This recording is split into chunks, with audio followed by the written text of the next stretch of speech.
Aujourd'hui, c'est du vélo. Plus de 30 athlètes venus du monde entier sont venus participer, bien sûr, à cette épreuve d'exception. Regardez ce reportage.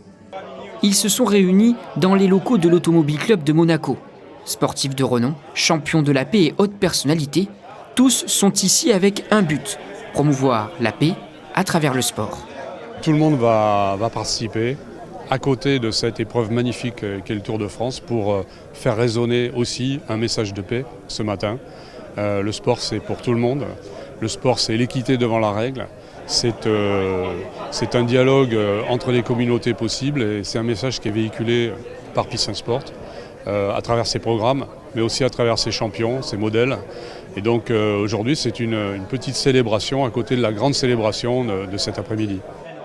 Cette parade attire même des responsables du cyclisme à l'international. Exemple avec le président de l'Union cycliste internationale qui monte lui aussi en selle. À l'heure où on voit qu'il y a beaucoup de tensions un petit peu dans le monde, à l'heure où les Jeux Olympiques commencent, à l'heure où la trêve olympique a officiellement débuté hier, eh bien, promouvoir la paix et le sport, c'est fondamental. Et le cyclisme est bien sûr un des sports idéal pour ça. Et rouler tous ensemble pour la paix, avec Monseigneur qui nous donnera le départ, je pense que c'était quelque chose qu'il fallait faire. Son Altesse Sérénissime, le prince Albert II de Monaco, est lui aussi présent. Il reçoit le maillot blanc, symbole de neutralité et de paix, signé par l'ensemble des sportifs. Pour la trentaine d'athlètes présents sur place, c'est une joie de se retrouver pour effectuer cette dernière étape sous le signe de la paix.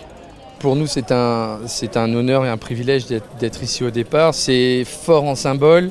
C'est la puissance du Tour de France. On connaît la principauté de Monaco aussi. Et je pense que si on peut envoyer un message fort, Peace and Sport, je pense qu'aujourd'hui, c'est l'objectif. On va pédaler.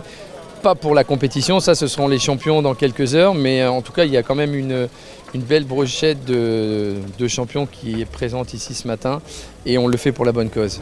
C'est vrai qu'on est pas mal de skieurs et puis après on arrive à croiser aussi d'autres athlètes dans d'autres sports, il y a beaucoup de cyclistes etc. Donc c'est aussi un moment de partage de pouvoir discuter un petit peu de nos expériences etc. Et puis de pouvoir accueillir le grand final du Tour de France à Nice sur nos terres d'entraînement, sur les routes sur lesquelles on a roulé depuis qu'on est enfant, c'est juste une journée qui est impressionnante et incroyable.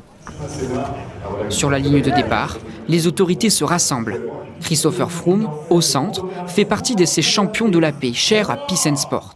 2, 1, c'est parti! Le coup d'envoi donné par le prince souverain, l'ensemble des cyclistes s'élance pour rejoindre la place Masséna, à Nice.